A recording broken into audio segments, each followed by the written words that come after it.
Hello friend, to my YouTube channel good luck study point में आप लोगों का स्वागत है। तो चलिए फ्रेंड, आज हम आप लोग को सेट नंबर 6 का क्वेश्चन नंबर 51 से 100 तक, इस सेट में पूरे 100 क्वेश्चन का सेशन था। तो इसमें सेकेंड 51 से लेकर 100 तक क्वेश्चन का हम वीडियो में डिस्कशन करेंगे।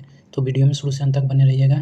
और मैं एक बार फिर कहना चाहता हूँ, आप लोग जितने भी मेरा प्रीवियस ईयर का सेट, पिछले part set 1, set 2, set 3, set 4, set 5 तक हो गया है, सभी को आप लोग पहले देखिए, फिर इस सेट पर आइएगा तो आप लोग को बेनिफिट और अच्छा मिलेगा। क्या है कि पीछे का क्वेश्चन 8 से 10 क्वेश्चन रिपीटेड आ रहा है, तो आप लोग को बेनिफिट मिलेगा और अच्छा कंटेंट के साथ आप लोग को यह सेशन मिलेगा। और इनसे बेहतर करने का हम प्रयास कर रहे हैं। अभी कंटेंट पर बहुत अच्छा से काम चल रहा है, तो सब सब्जेक्ट का अलग अलग से हम कंटेंट लेकर एक वीडियो बनाकर दिन में 5 से 6 वीडियो आएगा।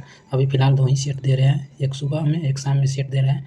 तो चलिए बिना टाइम वेस्ट किए हुए हम आप लोग को अब ले चलते हैं अपने सेशन पर, क्वेश्चन नंबर पर लेकर चलते हैं।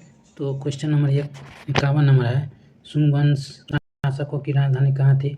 तो शुंग शासकों की राजधानी विदिशा थी। विदिशा वर्तमान में मध्य प्रदेश में है। इस विदिशा का पूर्व नाम वेसर नगर के नाम से भी जाना जाता था। यह मध्य भारत में स्थित था। शुंग वंश ने मौर्य साम्राज्य के पतन के बाद शासन किया था। क्वेश्चन नंबर 52 है, 52 नंबर, मंदार पर्वत बिहार के किस जिले में स्थित है? मंदार पर्वत बिहार के बांका जिला में अवस्थित है। यह भागलपुर से लगभग 45 किलोमीटर की दूरी पर है और इस पर्वत की लगभग ऊंचाई 700 फीट ऊंचा पर स्थित है। मंदार पर्वत को मंदराचल भी कहा जाता है। क्वेश्चन नंबर नेक्स्ट है, रेहला पुस्तक के लेखक कौन थे? रेहला पुस्तक के लेखक कौन थे? तो यह रेहला पुस्तक के लेखक इब्न बतूता थे। इब्न बतूता मोरक्को का निवासी था और यह इतिहास का जानकारी 14वीं सदी में दिया था। क्वेश्चन नंबर 54 है, गांधी जी दक्षिण अफ्रीका से भारत कब लौटे थे? तो गांधी जी दक्षिण अफ्रीका से 9 जनवरी 1915 को भारत लौटे थे। वह 21 साल तक दक्षिण अफ्रीका में रहने के बाद भारत लौटे थे और सबसे पहले उन्होंने रंग भेद आंदोलन की लड़ाई दक्षिण अफ्रीका में लड़ा था। इसीलिए 9 जनवरी को हमारे भारत में पारभासी दिवस के रूप में मनाया जाता है। क्वेश्चन नंबर 55 नंबर क्वेश्चन है, बेरी रोग किस से होता है? बेरी रोग किस विटामिन की कमी से होता है? तो बेरी रोग विटामिन बी की कमी से होता है। विटामिन सी की कमी से एस्कॉर्बिक एसिड होता है। विटामिन डी की कमी से रिकेट्स होता है। विटामिन ए की कमी से आँख में रतौंधी होता है। विटामिन सी का रासायनिक नाम बोला क्या होता है? तो इसको एस्कॉर्बिक विटामिन सी को बोला जाता है। विटामिन डी को कैल्सीफेरॉल बोला जाता है। विटामिन ए को रेटिनॉल नाम से जाना जाता है। क्वेश्चन नंबर 56 नंबर क्वेश्चन है, द्विसदनीय विधायिका भारत के कितने राज्यों में है? तो द्विसदनीय भारत के कुल 5 राज्य। तो 56 नंबर क्वेश्चन, भारत में 6 राज्यों में द्विसदनीय विधायिका है, जिसमें उत्तर प्रदेश, बिहार, फिर महाराष्ट्र, कर्नाटका, फिर आंध्र प्रदेश और तेलंगाना राज्य में अवस्थित है।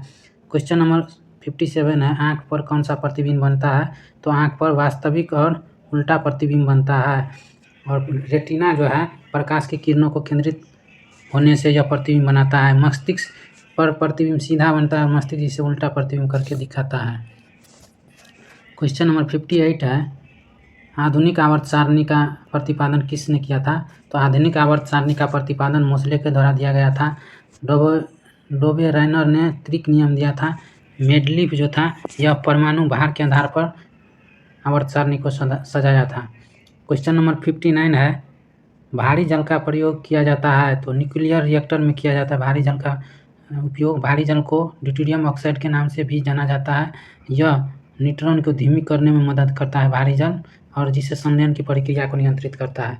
तो 59 नंबर का डी नंबर ऑप्शन होगा। क्वेश्चन नंबर 60 है, चींटी के काटने पर दर्द होने का कारण क्या है? तो यह फॉर्मिक अम्ल है।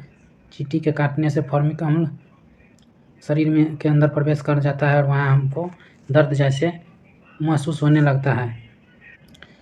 फिर ऑप्शन नंबर बी जो है, इसका एसिटिक अम्ल, किस सिरका में एसिटिक अम्ल पाया जाता है।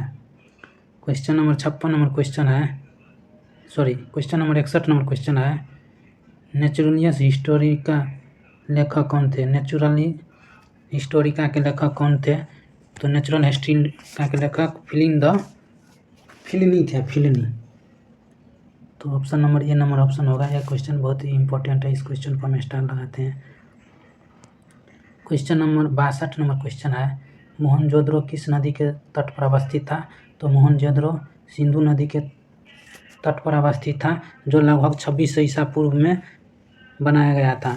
मोहनजोदड़ो की खोज 1922 ईस्वी में रखलदास बनर्जी द्वारा किया गया था। मोहनजोदड़ो की खोज 1922 ईस्वी में रखलदास बनर्जी के द्वारा किया गया था। क्वेश्चन नंबर 63 नंबर क्वेश्चन है, जर्मन सिल्वर बना होता है? तो जर्मन सिल्वर कॉपर, जिंक और निकल का बना होता है।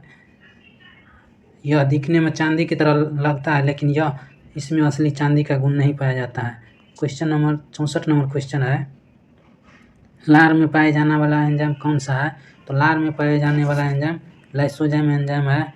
यह स्टार्च को माल्टोज में बदलता है और यह पाचन में सहायक होता है। क्वेश्चन नंबर 65 नंबर क्वेश्चन है, 13वां विश्व कप क्रिकेट का आयोजन कहाँ हुआ था? तो यह 13वां विश्व कप क्रिकेट का आयोजन 2011 में भारत में हुआ था, जिसमें भारत ने श्रीलंका को हरा दिया था। इसके बाद भारत कुल 3 बार विश्व कप जीता है। क्वेश्चन नंबर 66 नंबर क्वेश्चन है, हड्डी के बीच रिक्त स्थानों को क्या कहते हैं? होता है तो बोन मेरो होता है हड्डी के बीच में। क्वेश्चन नंबर 67 नंबर क्वेश्चन है, वर्तमान में सर्वोच्च न्यायालय के मुख्य न्यायाधीश कौन है? तो वर्तमान में सर्वोच्च न्यायालय के न्यायाधीश अभी तो चेंज हो गया है, तो अभी 51वें मुख्य न्यायाधीश संजीव खन्ना को बनाया गया है। तो इसका ऑप्शन नंबर इसमें से कोई नहीं होगा। अब पूछेगा तो संजीव खन्ना को मारिएगा। क्वेश्चन नंबर 68 नंबर क्वेश्चन है, द्वितीय आंग्ल सिख युद्ध किसके शासनकाल में हुआ था? तो द्वितीय आंग्ल सिख युद्ध लॉर्ड डलहौजी के शासनकाल में हुआ था। यह युद्ध 1848 से 49 के बीच लड़ा था। लॉर्ड डलहौजी जो है 1848 से 1856 तक गवर्नर जनरल रहे थे भारत का, और यह लाहौर संधि के तहत पंजाब पर अंग्रेजों का कब्जा कर लिया। लाहौर में संधि किया और अंग्रेजों को द्वारा पंजाब पर कब्जा कर लिया गया। क्वेश्चन नंबर 69 नंबर क्वेश्चन बहुत रिपीटेड है, सभी सेट में लग रहा है आ रहा है। समा चकेवा लोक नृत्य का संबंध किस राज्य से है? तो यह बिहार राज्य से है और मिथिला के क्षेत्र में भाई बहन का यह परंपरा है। क्वेश्चन नंबर 70 है, मोहिनी एट्टम शास्त्रीय नृत्य का संबंध किस राज्य से है? तो मोहिनी एट्टम का केरल से संबंधित है, ऑप्शन नंबर डी होगा। मोहिनी एट्टम का मतलब होता है जादूगरनी और अट्टम का मतलब होता है नृत्य, तो यह मोहिनी एट्टम का संबंध बनेगा। तो यह केरल से है। भरतनाट्यम पूछेगा तो तमिलनाडु से है। कथकली पूछेगा तो आंध्र प्रदेश से है। क्वेश्चन नंबर 71 नंबर क्वेश्चन है, तमिलनाडु में अधिकांश वर्षा किसके कारण से होता है? तो उत्तरी पूर्वी मानसून से यहाँ पर अधिकतर वर्षा होती है वर्षा। क्वेश्चन नंबर 72 है, विश्व स्वास्थ्य संगठन की स्थापना कब हुआ था? तो विश्व स्वास्थ्य संगठन यानी WHO की स्थापना 7 अप्रैल 1948 ईस्वी को हुआ था। इसीलिए हर वर्ष 7 अप्रैल को स्वास्थ्य दिवस मनाया जाता है, विश्व स्वास्थ्य दिवस। क्वेश्चन नंबर 73 है, गौतम बुद्ध को किस स्थान पर ज्ञान प्राप्ति हुआ था? तो गौतम बुद्ध को बोधगया बिहार में पीपल वृक्ष के नीचे फल्गु या निरंजना नदी के तट पर इसका ज्ञान प्राप्ति बैसाखी पूर्णिमा के दिन हुआ था। यह जो कि गया में अवस्थित है। यह सबसे ज़्यादा पहला उपदेश जो है सारनाथ में दिया था। क्वेश्चन नंबर 74 है, नीति आयोग के CEO कौन है? नीति आयोग के CEO कौन है? तो VRV सुब्रमण्यम है, ऑप्शन नंबर ये आंसर होगा इसका। क्वेश्चन नंबर 75 हिंदी है, स्वर के स्थान पर स्वर से मिलने से जो विकार उत्पन्न होती है उसे स्वर संधि कहा जाता है। क्वेश्चन नंबर 76 नंबर है, पृथ्वी के सबसे निकटतम ग्रह कौन सा है?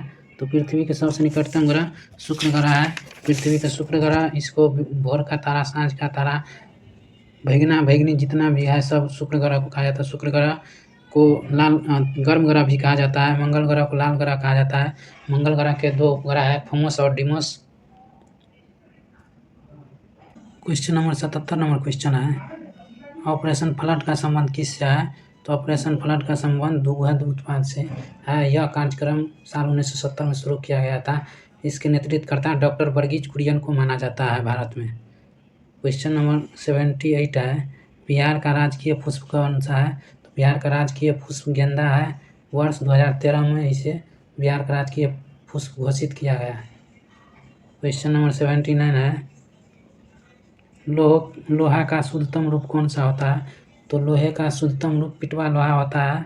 इसमें कार्बन की मात्रा न्यूनतम होती है, यानी प्रतिशत में न्यूनतम होती है। क्वेश्चन नंबर 80 नंबर क्वेश्चन है, संविधान की प्रस्तावना में कितनी बार संशोधन हुआ है? तो अभी एक बार हुआ, 42वां संविधान संशोधन 1976 के तहत 1976 में किया गया था, जिसमें प्रस्तावना में समाजवादी, पथनिरपेक्ष, अखंडता, संपूर्णता, लोकतंत्रात्मक गणराज्य आदि शब्द जोड़े गए थे। क्वेश्चन नंबर 81 नंबर क्वेश्चन है, 20वीं सदी में बंगाल में अकाल कब पड़ा था? तो यह 1943 ईस्वी में बंगाल पर अकाल पड़ा था।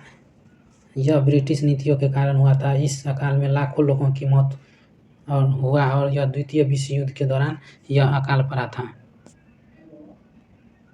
क्वेश्चन 2 है, अनुच्छेद 17 का संबंध किससे है? तो अनुच्छेद 17 का संबंध अस्पृश्यता का समाप्ति, अस्पृश्यता का अंत से संबंधित है। क्वेश्चन नंबर 83 है, बिहार के किस जिले में चाय की खेती की जाती है? तो यह किशनगंज जिले में चाय की खेती की जाती है। किशन जिले में चाय की खेती 1990 के दशक से शुरू हुई थी। वर्तमान में किशनगंज बिहार में चाय का सबसे बड़ा उत्पादक जिला है और बिहार में सर्वाधिक वर्षा वाला जिला भी किशनगंज है। क्वेश्चन नंबर 84 है, बिहार से पृथक होने पर झारखंड को कितना % हिस्सा मिला? तो यह 43.35% मिला और झारखंड जो है बिहार से 15 नवंबर 2000 ईस्वी को बिहार से अलग हुआ था। क्वेश्चन नंबर 85 है, घाव भरने के लिए कौन सी विटामिन का प्रयोग किया जाता है? तो विटामिन सी का प्रयोग किया जाता है घाव भरने के लिए और यह एक एंटीऑक्सीडेंट गुण त्वचा के सूजन को कम करने में उभराने का काम करता है। विटामिन के जो है रक्त का जमाता है। विटामिन बी से कमी से बेरी नामक रोग की कमी होती है। विटामिन ई की कमी से जनन क्षमता में कमी आती है। क्वेश्चन नंबर 86 है, बिहार में उर्वरक कारखाना स्थित है? तो बिहार में उर्वरक कारखाना बरौनी में स्थित है। क्वेश्चन नंबर 87 है, 2011 के जनगणना के अनुसार बिहार का जनसंख्या में कौन सा स्थान था? तो यह तीसरा स्थान था बिहार का जनसंख्या में। क्वेश्चन नंबर 88 है, वर्तमान में ओडिशा के मुख्यमंत्री कौन है? तो यह मोहन चरण मांझी है और यह जो है 12 जून 2014 को पदभार ग्रहण किया। यह बीजेपी पार्टी का अध्यक्ष है। क्वेश्चन नंबर 89 है, गद्यांश को पढ़कर प्रश्न उत्तर दीजिए। तो गद्यांश को पढ़िए और इसका आंसर दीजिए। जूम छोटा कर देते हैं। तो गद्यांश के अनुसार भारत माता के सपुत्र किसे कहा गया? तो भारत माता का सपुत्र किसे कहा गया था? 89 नंबर क्वेश्चन का हिंदू, इस्लाम और सिख समेत। गद्यांश को पढ़कर आंसर दीजिएगा। क्वेश्चन नंबर अब आ जाइए 90 नंबर क्वेश्चन पर। तो 90 नंबर क्वेश्चन मैथ का क्वेश्चन है, निम्नलिखित में कौन अपरिमेय नहीं है? तो अपरिमेय बोल रहा है कौन नहीं है? रूट में से 5 नहीं निकलेगा, ये है 3, 9 का रूट होता है 3, ये 4 गुना 3, ये नहीं होगा। रूट 15 भी नहीं होगा, ये भी नहीं होगा। तो सी नंबर ऑप्शन इसका गलत है, नहीं पूछा है। यह एक परिमेय संख्या है। सी नंबर आंसर होगा इसका। क्वेश्चन नंबर 91 भी मैथ है, इसका 12 वर्ग सेंटीमीटर आंसर होगा। अब सबका आंसर ठीक लगेगा क्योंकि अब इंग्लिश आ गया। क्वेश्चन नंबर 92 है, क्वेश्चन नंबर 92 का ऑप्शन नंबर सी आंसर होगा, present indefinite tense. Question number 93 है, क्वेश्चन नंबर 93 का ऑप्शन नंबर सी होगा। क्वेश्चन नंबर 94 है, जिस शब्द का प्रथम पद प्रधान हो उसे कौन सा समास कहा जाता है? जिस शब्द का प्रथम पद सब प्रधान हो तो उसको अव्ययीभाव समास कहा जाता है। यशोधरा का क्वेश्चन नंबर 95 है, यशोधरा का संधि विच्छेद क्या होगा? तो यशोधरा का संधि विच्छेद यशः जोड़ धारा। क्वेश्चन नंबर 96 है, 5, 15, 20 के लस और मसा का अनुपात 5, 15, 20 का एलसीएम होगा 60, तो इसका एचसीएफ होगा 5। तो इसका आंसर हो जाएगा 5 से 12 को काटेंगे तो 12:1 आंसर होगा। तो ऑप्शन नंबर डी में है 12:1। क्वेश्चन नंबर 97 है, कितने वर्षों में 2000 चक्रवृद्धि ब्याज की दर से जितना % दर से ब्याज इतना हो जाएगा? तो 97 नंबर का 2 वर्ष के बाद इतना हो जाएगा। क्वेश्चन नंबर 98 का आंसर होगा ग्रोइंग रैपिडली। क्वेश्चन नंबर 99 है, fill of the blank the correct option C, तो इसका ऑप्शन नंबर वार्क्स होगा। क्वेश्चन नंबर 100 का आंसर नंबर सी होगा। तो आप लोग क्वेश्चन पूरा 100 क्वेश्चन का सीरीज खत्म हुआ। अगले सेट ऑफ 2024 का प्रीवियस ईयर क्वेश्चन हो गया और 2023 में जो एग्ज़ाम हुआ था और वो कैंसिल हो गया, शिफ्ट फर्स्ट शिफ्ट का और सेकंड शिफ्ट हुआ था एक दिन 1 अक्टूबर को, तो उसका डिस्कशन अब अगले डे से होगा। तो आप लोग वीडियो को ज़्यादा से ज़्यादा अपने ग्रुप में शेयर कीजिए ताकि हमको भी इस तरह का वीडियो बनाने में मोटिवेट हो सके कि मेरा वीडियो को आगे तक ले जाया जा रहा है। तो चलिए आज के लिए इतना ही। Thanks for watching my YouTube channel good luck study point.